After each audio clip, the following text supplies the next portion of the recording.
চলতি মাসে দুটি প্রীতি ম্যাচ খেলে অপরাজিত থেকেছে 5 বারের বিশ্ব চ্যাম্পিয়ন ব্রাজিল। প্রথম ম্যাচে মেক্সিকোকে 3-2 গোলে হারানোর পর দ্বিতীয় ম্যাচে যুক্তরাষ্ট্রের সাথে ড্র করে সেলসাওরা। এবার তাদের সামনে নতুন মিশন, মাত্রই শুরু হওয়া কোপা আমেরিকা ঘরে তুলতে চায় হলুদ জার্সিধারীরা। সেই মিশনে আগামীকাল নিজেদের প্রথম ম্যাচে মাঠে নামবে ভিনি রদ্রিগোরা। গ্রুপ ডি এর প্রথম ম্যাচে আগামীকাল ব্রাজিলের প্রতিপক্ষ হতে যাচ্ছে শক্তিশালী কোস্টারিকা। বাংলাদেশ সময় সকাল 7টায় শুরু হবে ম্যাচটি।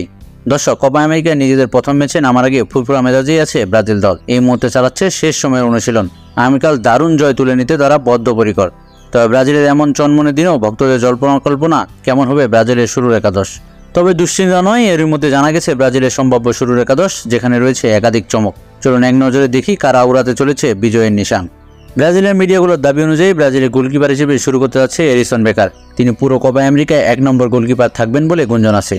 রাইট ব্যাক পজিশনে শুরু করবেন অধিনায়ক দানিলো, আর লেফট ব্যাক পজিশনে দেখা যাবে গুইলহের্মে আরেনাকে। সেন্টার ব্যাক জুটি হিসেবে দেখা যাবে পিএসজি তারকা মার্কিনোস ও রিয়াল মাদ্রিদের রক সলিড ডিফেন্ডার এলডার মিলিতাওকে। মিডফিল্ড পজিশনে থাকছে ব্রুনো গিমারেশ, তার পাশেই খেলতে যাচ্ছে উলভসের মিডফিল্ডার জোয়াও গোমেস। তাদের ঠিক উপরে অ্যাটাকিং মিডফিল্ডার রোলে দেখা যাবে লুকাস পাকেতাকে। তার দুই পাশে দুই উইঙ্গে থাকছে বড় চমক। বাম পাশে শুরু করতে যাচ্ছেন number 10 jersey Rodrygo Goes. Right উইঙ্গে এই ম্যাচে শুরু করতে যাচ্ছেন বার্সেলোনা ফুটবলার রাফিনা।